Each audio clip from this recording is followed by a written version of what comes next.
my first response to that is, I can teach you. I can teach you how to touch the ground. You have to move more on the motorcycle. You've got to have greater balance. Honestly, I think women end up actually being better and more skilled riders. Sorry, boys.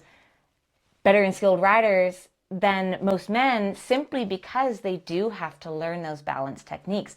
Balance is a huge element of being able to ride effectively. So at Clear Moto, I actually teach 5 foundational skills. It's vision, balance, clutch, throttle, and braking control.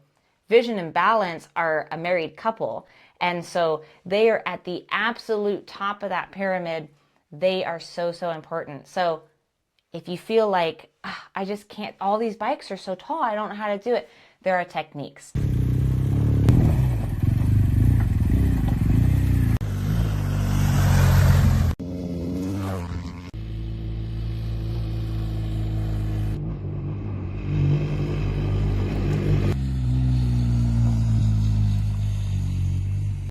Welcome to Two Track and Tarmac, a podcast dedicated to the adventure motorcycle rider, the rider that frequents both the street and the trails. On a quest to answer the burning question, I wonder where that road goes. I'm your host, Cassie Meyer. I own and operate Clear Moto motorcycle rider training. I've been a professional coach since 2019. My goal with this podcast is to give a female's perspective on the adventure riding segment, the motorcycle community, and the industry. With that being said, the views and opinions expressed on Two Track and Tarmac are those of the talent and guests alone, and may not necessarily reflect the official policy or opinions of any organization. The content provided in this podcast is for informational and entertainment purposes only. We will discuss motorcycle-related topics, which may include riding suggestions and techniques. Two Track and Tarmac is not responsible for any injuries, damages, or losses that you may experience when acting on your own. In this episode, I'm going to cover the struggles that I see women have managing the size, height, and weight of adventure motorcycles. Now, I don't think that it's necessarily a women's problem. I think this is anybody's problem. What happens is you have this intersection of person's size and the size of the motorcycle. They don't always add up, and that can be challenging. I also want to discuss what I mean by managing an adventure motorcycle. So when I'm talking about managing an adventure motorcycle, sure, when you have a street motorcycle, you kind of have to manage that a little bit, but you're not planning on dropping or having to pick it up. Now, it happens, no doubt, but with an adventure motorcycle, that's kind of the game. You're going to drop it a lot, and being able to manage that motorcycle is critical in choosing what motorcycle is going to work well for you. When it comes to you, there's going to be 3 key factors that I want to point out. The first one is going to be your leg length. Second is going to be your overall strength. And the last one is just going to be old injuries or physical limitations. When considering leg length, I want you to think more about your inseam. Your overall height isn't really going to determine whether or not you feel comfortable putting 1 foot or 2 feet down when you're sitting on a motorcycle.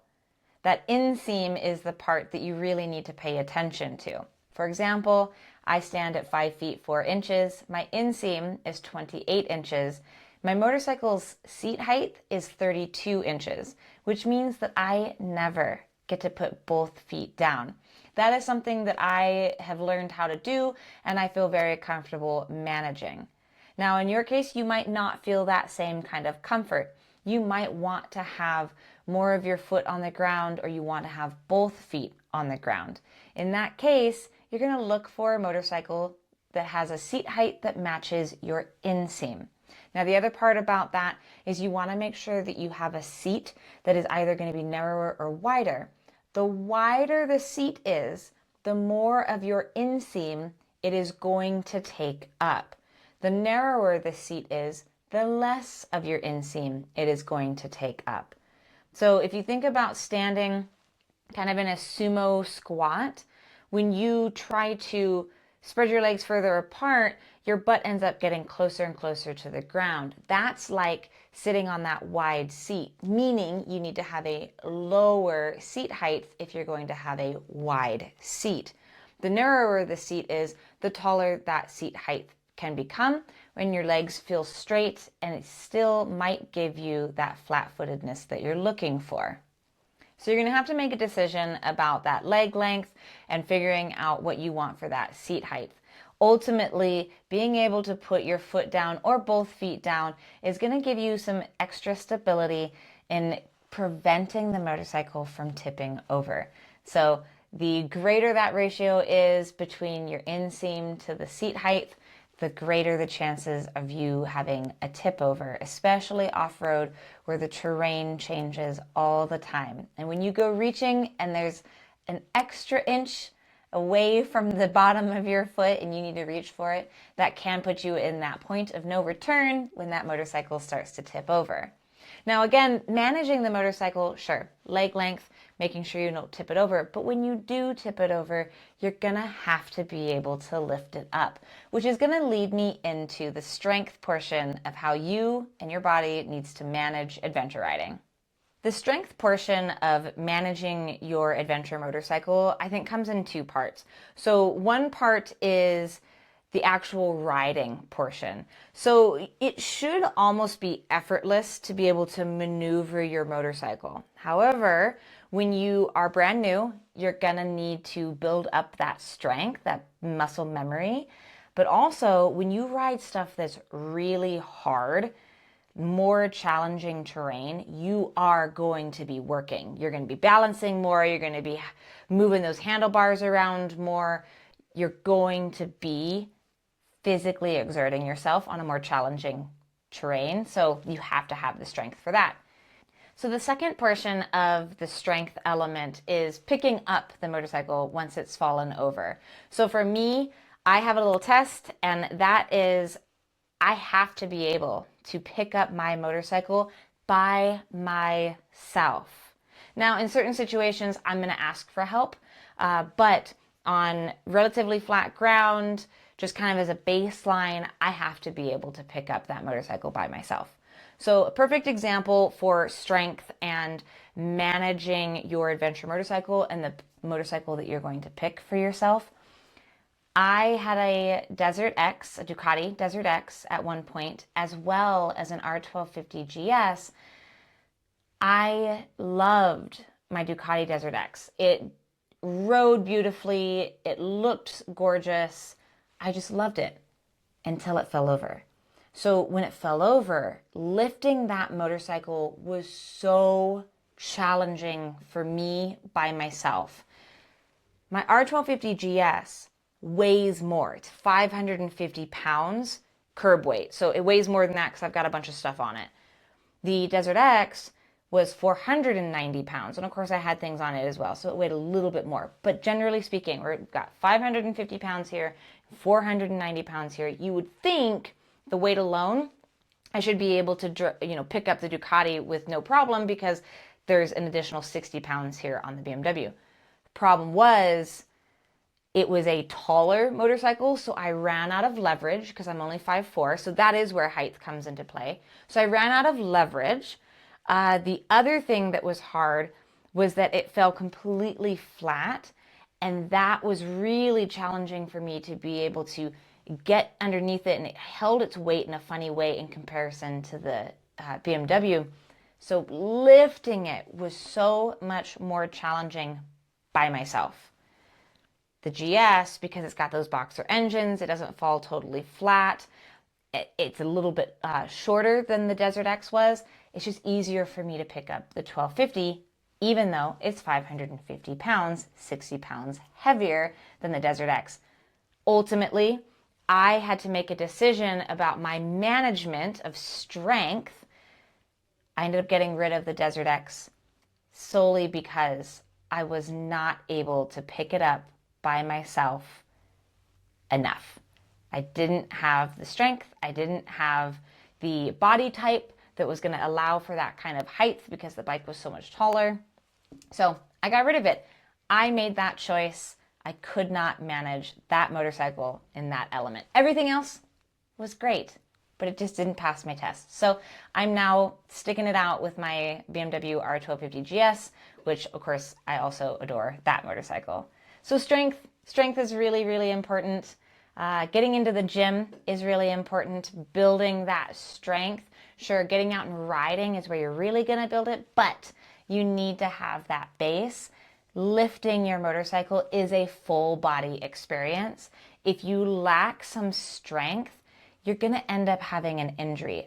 I've seen it. I've seen people blow out their backs, blow out their knees because they simply just didn't have the strength. There is a technique involved in lifting up a motorcycle so that you can protect yourself. But again, if you don't have the physical strength to protect those body parts, you could still have injury. Now, there have been times in my life where I fall off of the wagon and I'm not going to the gym as often. I can absolutely see and feel a difference in my riding as well as picking up my motorcycle. I struggle to pick up my motorcycle and my baseline drops when I'm not going to the gym frequently. So that overall strength for you, you need to figure out what do you want to manage in your life and with your adventure motorcycle. If getting to the gym frequently is not your thing, or you just don't want to do it, and maybe you would just prefer lifting a 350-pound motorcycle instead of a 550-pound motorcycle, that's a decision that you need to make for yourself. But strength is a really key element to managing your adventure riding. The last thing that you're going to want to consider when it comes to managing your body type regarding the adventure motorcycle that you want is going to be your old injuries and your physical limitations. What I mean by that is, let's say you've had an injury to your shoulder, and that is going to limit your range of motion. And so if you need to twist in a certain way, or maybe when the handlebars move quickly, that might hurt your shoulder or it agitates it, you need to keep that in mind. You might want a lighter weight motorcycle or a smaller motorcycle so that you don't end up agitating that old injury. When it comes to physical limitations, if you can't turn, I've had students, for example, who've had parts of their vertebrae fused, and it limits their ability to rotate. Rotating your body so that you can make a tight, slow counterbalance turn is really important. However, it doesn't mean that you cannot ride a motorcycle. It just means that you need to manage that part of it. Some motorcycles are going to lend themselves to your limitations better than others. The only way that you're going to be able to determine that is if you can get out and ride them. Also, if you can get in with a professional coach who's really, really knowledgeable in what the motorcycle needs and what you need to do in order to get the bike to maneuver properly, is going to help you tremendously. Sometimes you'll see stuff out on the internet that just says you can only turn if you do this with your body. Well, if you're limited and you can't twist, then that might feel like that's the end of the road for you. And it's not, because there are a lot of different ways that you can get that bike to do what you need it to do. Again, there are going to be some motorcycles out there that lend themselves better to what you need. For example, I'm going to go back to that Desert X and the R1250 GS. The 1250 GS turns so much better in a tight circle than that Desert X ever could have. And I'm the same rider on both motorcycles. I could not get the Desert X to turn the way the 1250 GS does. So again, some motorcycles are just going to be better equipped for what it is that you need for your body. So again, just a real quick recap of that intersection between the motorcycle and your body type and things you need to consider managing so that you can be set up for success and ride the motorcycle that is best for you. You want to consider your leg length, specifically your inseam, and then you want to figure out how close can you get that inseam to the seat height. Consider the width of that seat height so that you can feel as confident as possible being able to touch the ground with one or both feet, whichever you choose. You also, of course, want to consider your strength. How much can you handle? How much can you lift? Do you want a lighter weight motorcycle? Do you want a heavier weight motorcycle? How much do you want to be in the gym? And of course, that strength is going to help protect you from possible injury. And then, of course, injuries, old injuries and physical limitations. So finding a motorcycle that is going to be better adapted to what it is that you need based on your physical ability. Now, let me dive into the adventure motorcycles. There are a ton of options out there. So you range anywhere from dual sports all the way up to these heavyweights. Now, my R1250 GS is considered a heavyweight. Now, is it the heaviest adventure motorcycle out there right now? No, actually, it's not. But then there's dual sports, and those are going to be on the smaller side. Now, those can get big too, but you're generally going to range anywhere from about 300 to 600 pounds and anywhere in between. Adventure motorcycles by design are tall. And the reason that they are tall is because they need to have the ground clearance. The closer that the belly of the motorcycle is to the ground, the greater the chances of bottoming out and striking the bottom of that motorcycle. A lot of adventure motorcycles actually come with what's called a skid plate, and that's a piece of metal that protects the soft underbelly of your motorcycle. Even on some of these tall motorcycles, you can see that their skid plate is all marred up from rocks getting kicked up from the front tire or from going down really rugged terrain and actually scraping the skid plate. So adventure bikes are tall so that they can have that clearance. What's happening, however, is adventure motorcycles are getting taller and taller and taller when people aren't. So it's making some of these adventure motorcycles kind of fall out of the grasp of a lot of women. And so I have students who come to me or new riders that come to me and they say, I want to get into adventure riding, but I can't touch the ground. So my first response to that is, I can teach you. I can teach you how to touch the ground. You have to move more on the motorcycle. You've got to have greater balance. Honestly, I think women end up actually being better and more skilled riders. Sorry, boys. Better and skilled riders than most men simply because they do have to learn those balance techniques. Balance is a huge element of being able to ride effectively. So at Clear Moto, I actually teach 5 foundational skills. It's vision, balance, clutch, throttle, and braking control. Vision and balance are a married couple. And so they are at the absolute top of that pyramid. They are so, so important. So if you feel like, I just can't, all these bikes are so tall, I don't know how to do it, there are techniques. However, that doesn't mean that you have to learn that technique. If you want to have a motorcycle that is lower, there are plenty of options out there. When it comes to actually picking an adventure motorcycle that's going to fit you and the things that you want to manage based on your leg length, your strength, and old injuries or physical limitations, you've got to range from the dual sports all the way up to the heavyweight adventure motorcycles. Adventure motorcycles are this blend between being able to ride on-road and being able to ride off-road. Now, if you have a spectrum and you have off-road and you have on-road on either ends, you cannot have a motorcycle that has both ends ticked. You can only be somewhere once in that line. For example, you're going to have a bike that's either really good on pavement and okay off-road, or you're going to have a bike that's really good off-road and okay on pavement.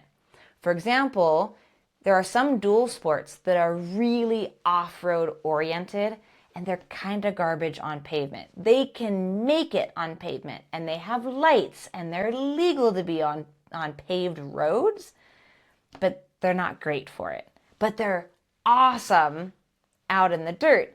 But then you have some that are really great as Street bikes, or some people even just use them as commuters because they're more comfortable because of the ergonomics, and they're okay for off-road. You're not going to want to take them off-road real hard. Then maybe the travel suspension isn't all that great. Again, you fall somewhere in that spectrum. So you kind of need to figure out what kind of motorcycle you want. The ones that are a little bit more street oriented are typically going to have lower seat heights. Ones that are more off-road oriented are usually going to have a taller seat height, and that's because they need that travel or that ground clearance. So that puts some women in this sticky situation of, oh, I really want to have that really off-road oriented motorcycle, but it's so damn tall. There's a couple options for you. You can do lowering links on it, and you can actually lower the suspension of the motorcycle. Now, when you lower the suspension of the motorcycle, you do decrease that travel distance again, but if it makes you feel more comfortable and you're not going to drop it as much, then who cares? Just put a skid plate on it and you'll be perfectly fine. Some manufacturers will also offer that motorcycle in a factory lowered option, so you don't have to mess with actually getting in there and changing out the suspension. The last thing that you can do, and it's not always an option, but you can sometimes get a different type of seat.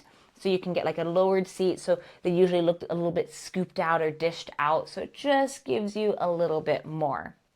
For example, again, when I had my Desert X, it was a tall motorcycle.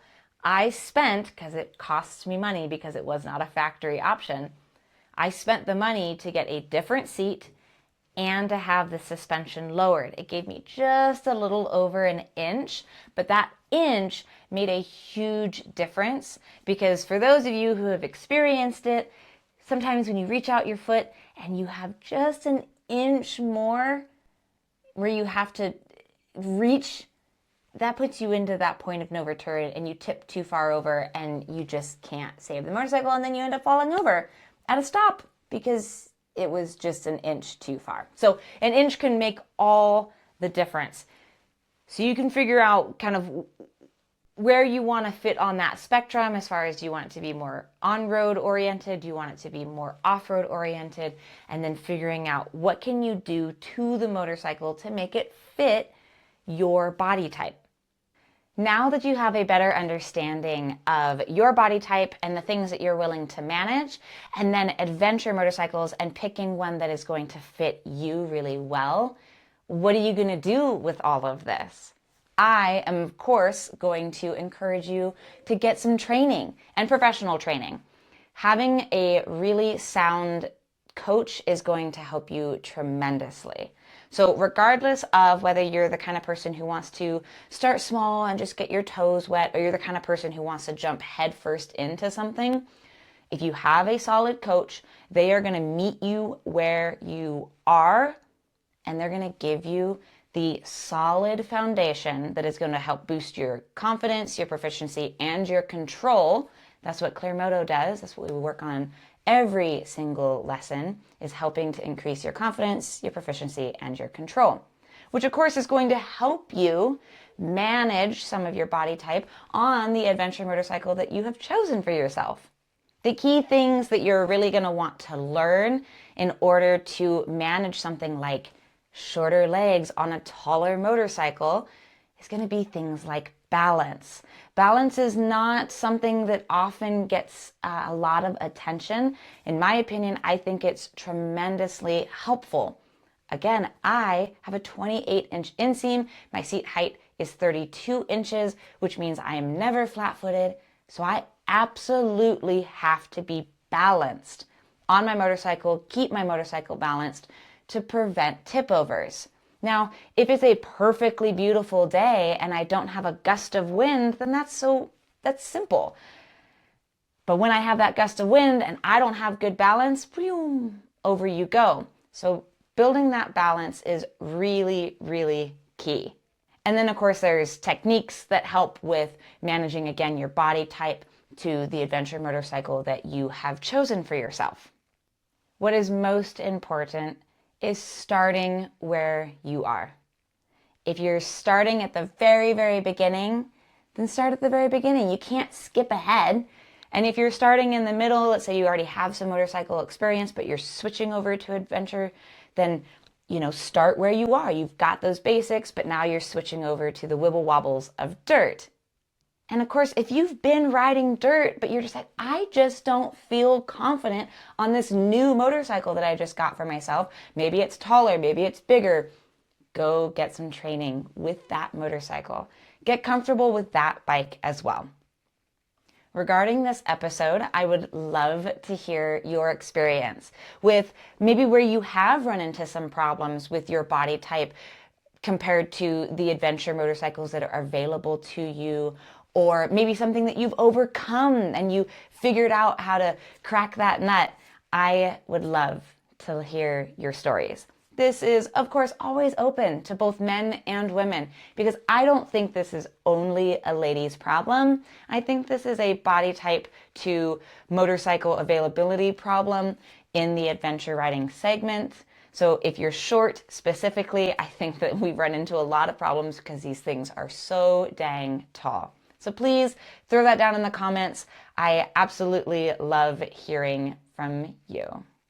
Thank you so much for listening to Two Track and Tarmac, my podcast dedicated to you, the adventure motorcycle rider.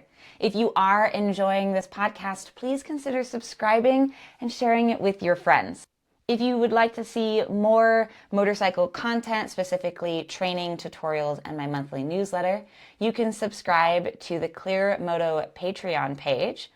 Your support through both the podcast and Patreon is going to help me continue to do what it is that I adore doing, which is sharing my motorcycle knowledge with you. You can find links to Patreon down in the show notes below. Thank you again so much for listening to Two Track and Tarmac. I look forward to seeing you in the next one.